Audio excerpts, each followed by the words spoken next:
What is this supposed to be? You print this off the internet? Sir, that's my military ID and my orders. I'm on active duty. Yeah, anybody can buy a costume. That doesn't make you Navy. I'm a senior chief in Naval Special Warfare. My ID is real. 11 deployments. Hands behind you. Hey, I'm not down. resisting. I'm lying still. You're on my shoulder. Quit shifting Dispatch on me. concourse. The orders were real. The uniform was earned. The man wearing it had spent 15 years in places most Americans will never hear about, doing things that will never appear in any headline. At 6:58 in the morning inside Savannah/Hilton Head International Airport, 2 airport police officers approached a black man in United States Navy dress blues and made a decision that would not stay local for long. The man was Senior Chief Steve Soto, active duty, Naval Special Warfare, more than a decade and a half of deployments behind him. The officers were Travis Hensley and Cole Maddox. And before a single credential had been verified, before a single database had been checked, Hensley had already decided that the uniform was a costume, and the man inside it was a fraud.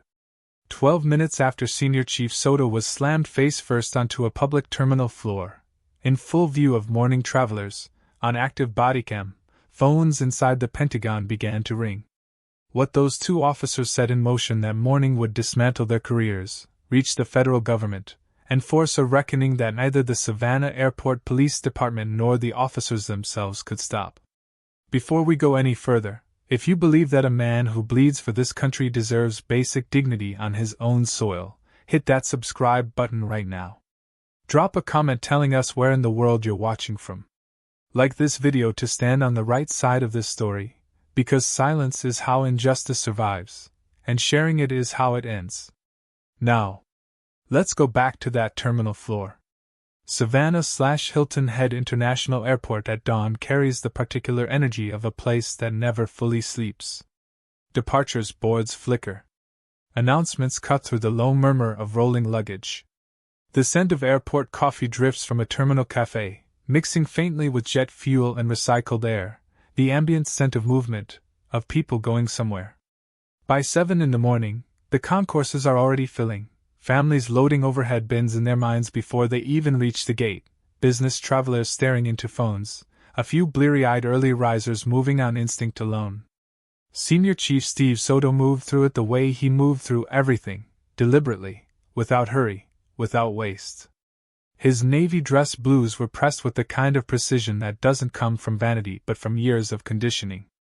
The ribbons above his left breast pocket formed a column that told a story to anyone trained to read it, and a great many stories to anyone who wasn't. His cover was squared. His posture was correct. The weight behind his eyes, the faint shadow of exhaustion that discipline hadn't quite erased, was the only visible sign that he had not slept in the way ordinary men sleep. He had been home for less than 48 hours. Where he had been before that, and what he had done there, was not information cleared for a public terminal. He had no reason to expect what came next. Officer Travis Hensley moved to intercept him near Concourse B with the body language of a man who had already reached his conclusion. He was broad-shouldered, thick through the neck, and carried 13 years on the Savannah Airport Police Department in the deliberate, unhurried way that some officers mistake for authority. His partner, Cole Maddox, drifted wide to Soto's left, not dramatically, not urgently, but enough. Enough to close the angle. Enough to make the geometry of the stop feel less like a question and more like a wall. Hensley's eyes moved across the uniform the way a man reads something he's already decided is counterfeit. He demanded identification, his tone carrying the flat edge of someone who expected the request itself to be the conclusion of the encounter, as though the act of asking was its own indictment. Soto reached into his jacket without hesitation and produced his military ID and his orders. He stated his name and rank plainly, identifying himself as Senior Chief Steve Soto of Naval Special Warfare Command and noting that he was traveling on active duty orders. His voice was level. His hands remained visible throughout. Hensley took the card. He held it at a distance that communicated skepticism before he had read a single character on it, turned it once, and muttered to his partner that the thing could be anything, that people manufactured these, that the uniform proved nothing on its own. Soto stood still. He did not move toward the officer. He did not raise his voice.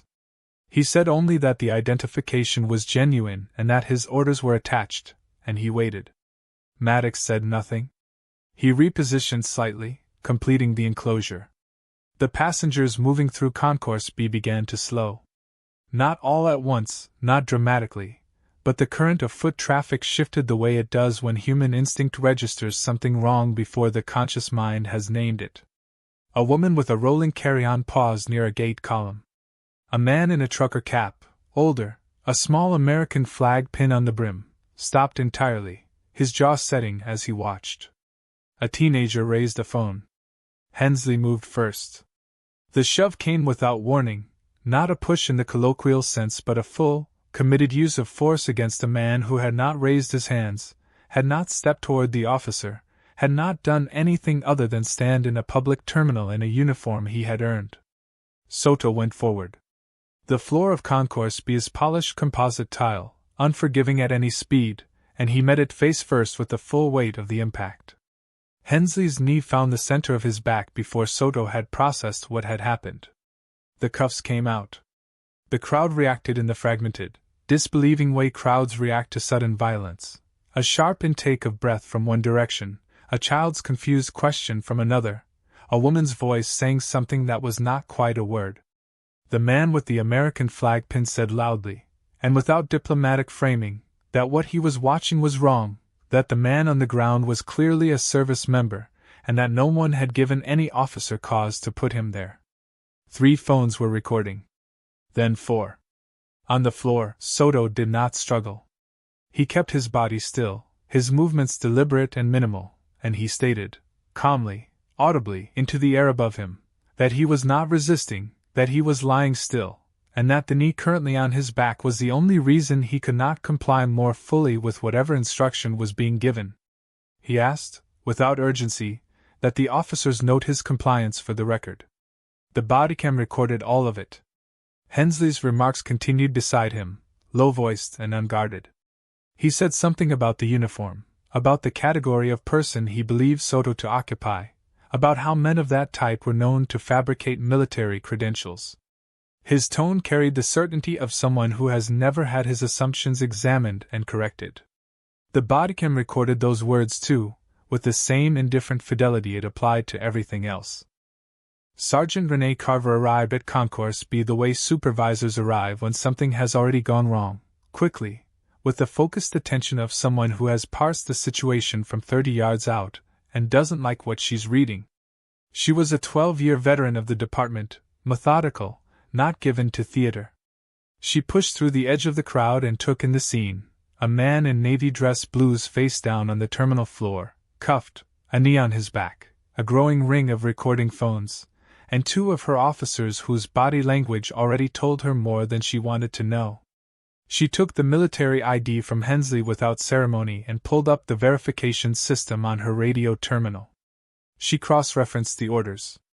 The process took less than 90 seconds. What came back confirmed what the documentation had already stated clearly. Senior Chief Steve Soto, United States Navy, Naval Special Warfare Command, active duty, traveling on current verified orders. Carver turned to Hensley and told him, in a voice that did not need volume to carry authority, to remove the knee. She told Maddox to step back. She told the officer nearest the cuffs that they were coming off, and that they were coming off immediately. She added, for the record and for the body cam still running, that standard procedure did not include placing a compliant, verified, active duty service member face first on a public floor. The cuffs came off. Soto rose from the floor with the careful, self-possessed deliberateness of a man who understood that how he moved in the next 60 seconds was being recorded by at least 4 civilian devices in addition to 2 department bodycams. He straightened. He did not look at Hensley. Carver stepped away and made the call to Chief Douglas Fenner. The details she relayed were brief, factual, and enough. Across the terminal, airport staff had begun exchanging glances.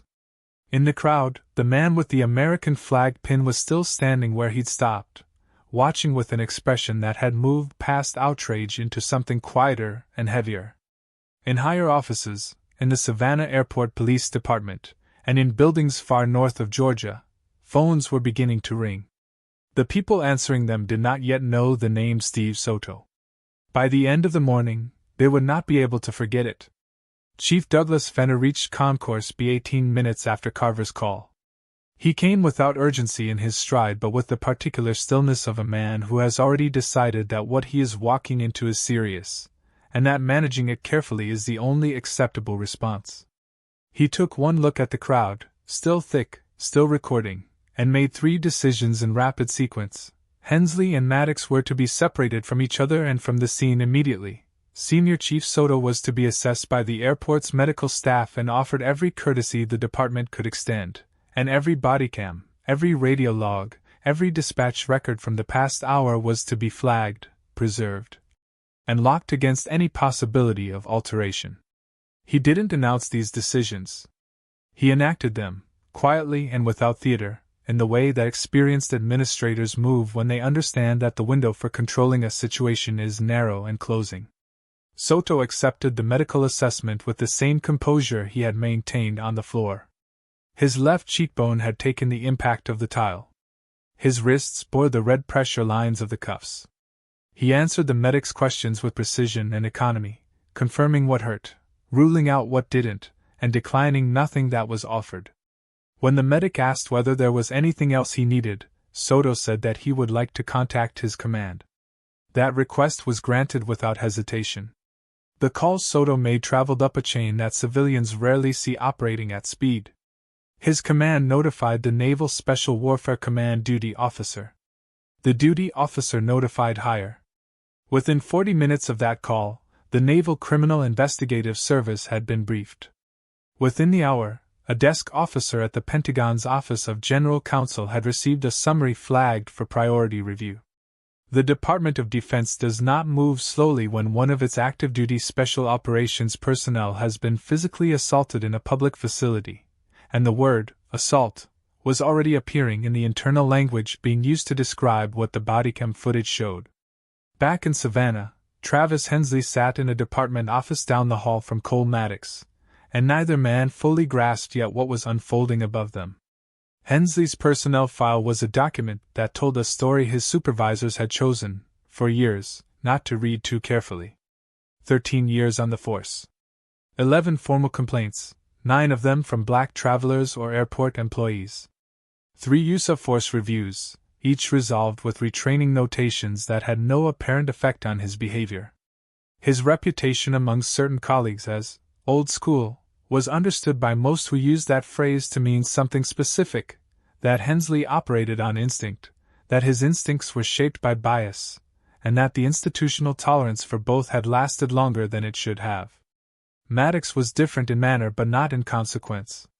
He was younger, quieter, and had never in 4 years on the force stepped in front of Hensley's decisions. His silence had a name in the law: failure to intervene. It carried its own liability, and Internal Affairs was already aware of this. The bodycam footage was reviewed for the first time in full by the department's Internal Affairs unit that same afternoon. They watched it without comment. They watched it again.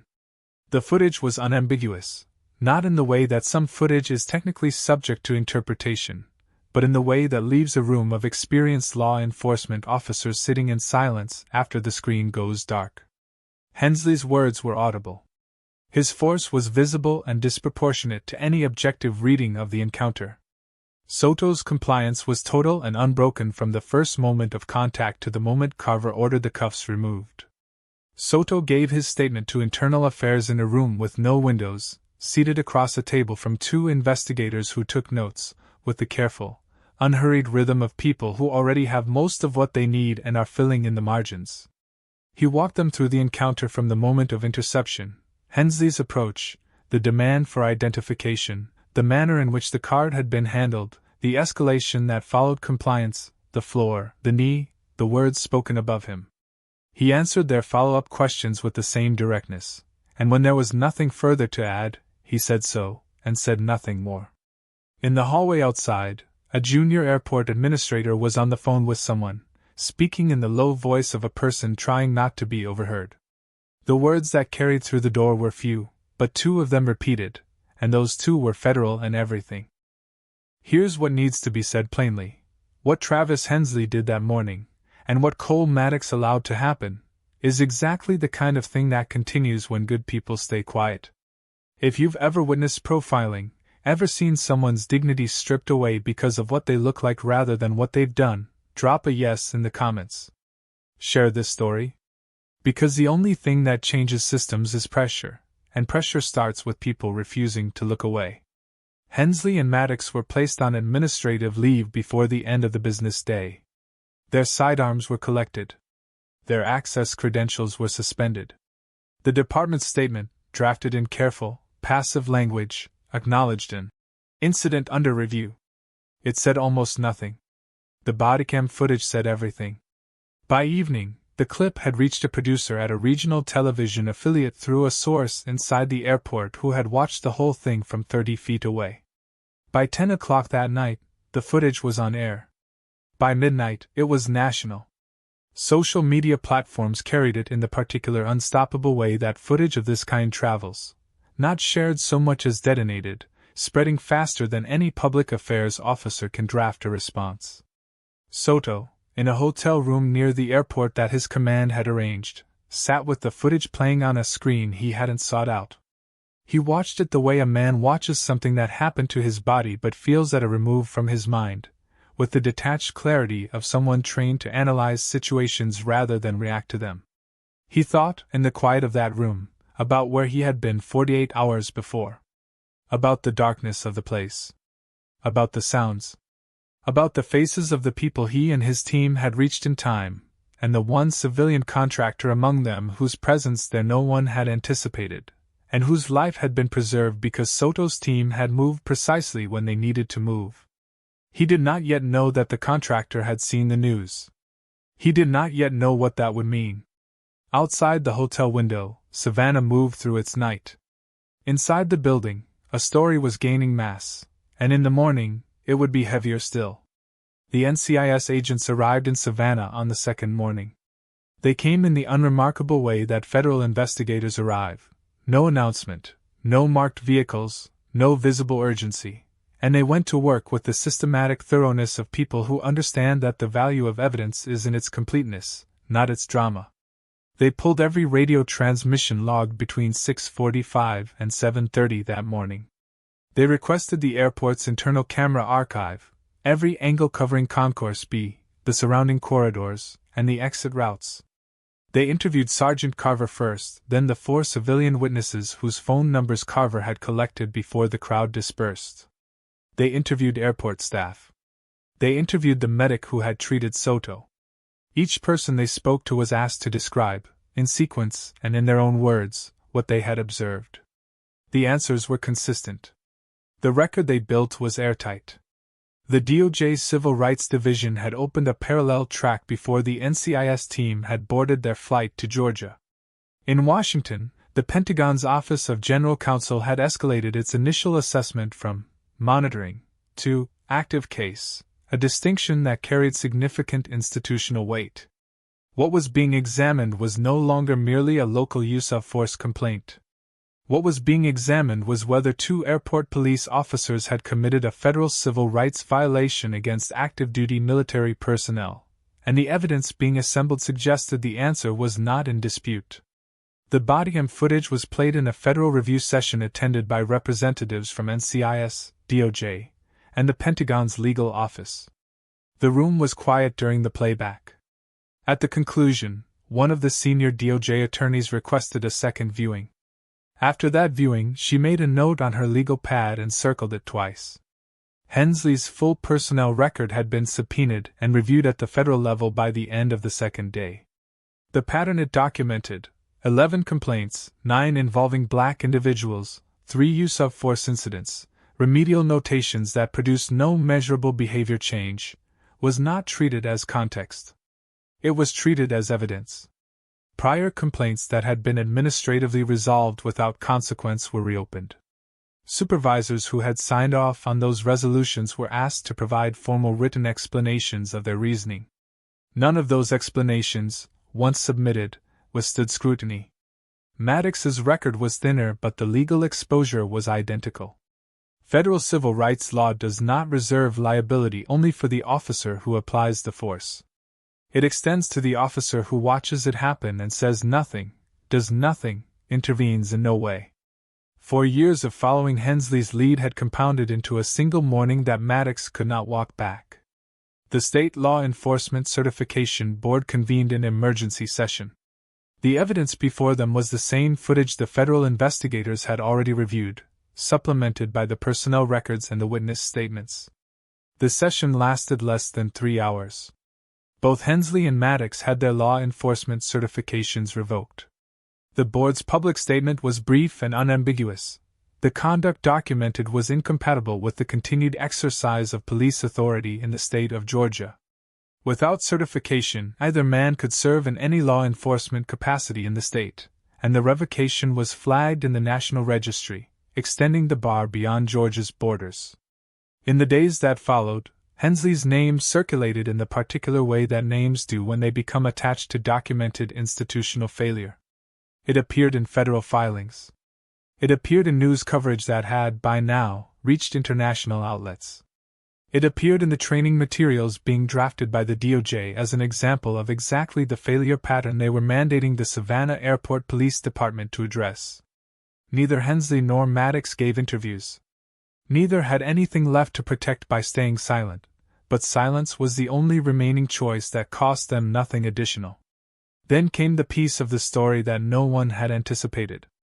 A civilian contractor, a man whose name does not appear in any public record connected to this case because the work that placed him in operational proximity to Soto remains classified, was watching the news coverage in his living room when the bodycam footage aired. He had been home for 2 days. He sat forward when the image of Soto's face appeared on the screen. He had not known the name. He had not known the rank. What he knew was the face, because 48 hours before that footage was filmed, that face had been one of the last things he had seen clearly before a situation had resolved in the way that it did, rather than the way it could have. He contacted his legal counsel the next morning. Within 48 hours, he had submitted a voluntary statement to the federal investigators. Within a week, he had agreed to testify at the federal civil rights hearing, under the limited disclosure parameters that his security clearance permitted. His testimony was not long. Speaking within the constraints of what his clearance allowed, he described the circumstances, to the degree he was permitted, under which Senior Chief Steve Soto had operated, and the outcome that Soto's actions had produced.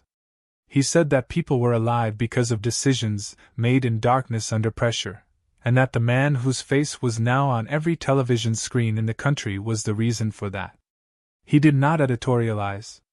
He stated facts. He answered questions. He left the hearing room and returned to a life that had no public dimension. The effect of his testimony inside the hearing room was significant. Outside it, once the permissible details were reported, the effect was seismic. The public response shifted in register. What had begun as outrage at a local incident had, through the accumulation of federal investigations, certification revocations, and now a first-hand account of Soto's heroism from a man whose life he had helped preserve, become something larger. Commentators, lawmakers, and veterans organizations framed the question the contractor's testimony made impossible to avoid. What does it mean when the country a man protects cannot protect his dignity on his own soil? The Savannah Airport Police Department signed a consent decree with the DOJ before the month was out. The decree mandated bias recognition training for all sworn personnel, independently audited bodycam oversight, a civilian review component for use of force complaints, and the administrative review of every complaint that had been closed without disciplinary action in the preceding 7 years. The supervisors who had managed Hensley's record, who had signed the notations and moved on, were formally disciplined. 2 were demoted. 1 retired before the process concluded. Soto filed a federal civil rights lawsuit. His attorneys did not need to construct a case. The case had been constructed, in real time, on the floor of Concourse B, by Hensley's own bodycam, his own radio calls, and his own words. The lawsuit named the department, the city, and both officers individually. The settlement negotiations began almost immediately.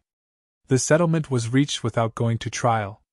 The figure involved was not disclosed in its entirety, but reporting at the time placed the negotiated amount in the range of several $1,000,000, a sum that reflected not merely the physical harm of that morning but the documented pattern of institutional failure that had enabled it. More significant, in the view of Soto's legal team, than the financial terms was the formal language of the settlement's accompanying statement, an explicit, unqualified acknowledgement by the Savannah Airport Police Department that the actions taken against Senior Chief Steve Soto on that morning were wrong. Not a regret. Not an expression of sympathy. An acknowledgement of wrongdoing, published and on record. The department's formal public apology followed within a week. It was read into the record at a city council session. It named Soto. It named the officers. It did not use the word isolated. Travis Hensley's name, by the time the settlement was finalized, existed in 3 distinct public registers. It appeared in the federal civil rights case filings, which are permanent public record. It appeared in the law enforcement certification revocation database maintained at the national level. And it appeared in a training bulletin circulated by the DOJ to police departments across the country, a document that used the incident as a case study in bias-driven use of force, pattern complaint mismanagement, and supervisory failure to intervene. The bulletin did not use the word cautionary. It didn't need to. Departments receiving it understood what they were being shown. Cole Maddox's record followed the same trajectory, attached to the same filings, the same database entry, the same training document. 4 years of silence had produced the same outcome as 13 years of action. The lesson the bulletin was designed to convey, that an action carries its own accountability, was one that neither man had believed would apply to them. Neither would work in law enforcement again. The contractor's testimony, once its permissible details entered the public record, continued to exert pressure on the national conversation long after the hearing had concluded. Veterans organizations cited it in formal statements to congressional subcommittees examining the treatment of active-duty military personnel in civilian law enforcement encounters.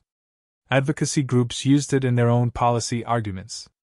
2 separate bills, introduced in the months following the settlement, proposed federal standards for the verification of military credentials during law enforcement stops, a procedural safeguard that, had it existed and been followed, would have ended the encounter in concourse within 60 seconds of its beginning. Neither bill passed in its initial session. Both were reintroduced. Soto returned to active duty without ceremony. His command did not mark the return with anything beyond the routine, a briefing, a schedule, the resumption of work. What was said in private, between Soto and the officers who knew him and had watched the footage, was not said for any audience. His professionalism throughout the incident, the restraint on the floor, the composure in the statement room, the measured precision with which he had allowed the truth to work without amplifying it through anger, had been noted at levels of the command structure that do not typically comment on such things. It was noted, and it was not forgotten. Months later, Soto moved through a different airport in a different city, in full dress blues, carrying a bag and moving toward a gate. No one stopped him. A TSA officer glanced at his ID, handed it back, and offered a word of thanks for his service. A woman with 2 small children looked up as he passed and touched her daughter's shoulder, drawing her attention to the uniform. An older man at a gate 2 rows down gave a single, deliberate nod. Soto continued to his gate. He sat down. He looked at nothing in particular for a moment, and then he looked at his phone, and then the boarding announcement came, and he stood. That is not a triumphant ending because the story does not have one, not in the way that would satisfy a clean moral arc. The officers are gone. The department has been reformed on paper. The settlement is paid. The training bulletin is in circulation. And the country that sent Steve Soto to do what he does in the dark, on its behalf, is still the same country where what happened in Concourse B was possible. What changed is documented. What remains is real. The policy conversations that the incident helped accelerate are ongoing. The oversight structures the consent decree mandated are being monitored. The federal database that now carries Hensley and Maddox's certifications is accessible to any department that chooses to look before they hire. These are not spectacular outcomes. They are the methodical, unglamorous mechanics of accountability functioning as it is designed to function, imperfectly, slowly, but in the direction of correction. What Senior Chief Steve Soto demonstrated, on the floor of a public terminal and in every room he walked into afterward, was not defiance. It was something quieter and more durable than defiance. He understood, in the way that experience and discipline converge, that the most powerful thing he could do in that moment was be exactly what he was, documented, composed, and impossible to misrepresent. He gave the truth nothing to work with but itself. That turned out to be enough. The men who put a knee on his back believed, in that moment, that they held all the power in that concourse. They held a bodycam they hadn't fully considered, a record they hadn't worried about, a partner who wouldn't push back, and a system that had protected them before. They were wrong about all of it. And the distance between what they believed and what was true is the distance that justice, when it works, is designed to close. It closed. If this story moved you, if you believe that the men and women who serve this country deserve the same dignity on its soil that they defend abroad, share it. Subscribe for more stories that don't let the truth stay quiet. And drop a comment below. Where are you watching from, and what do you think it will take for things to actually change? We read every single one.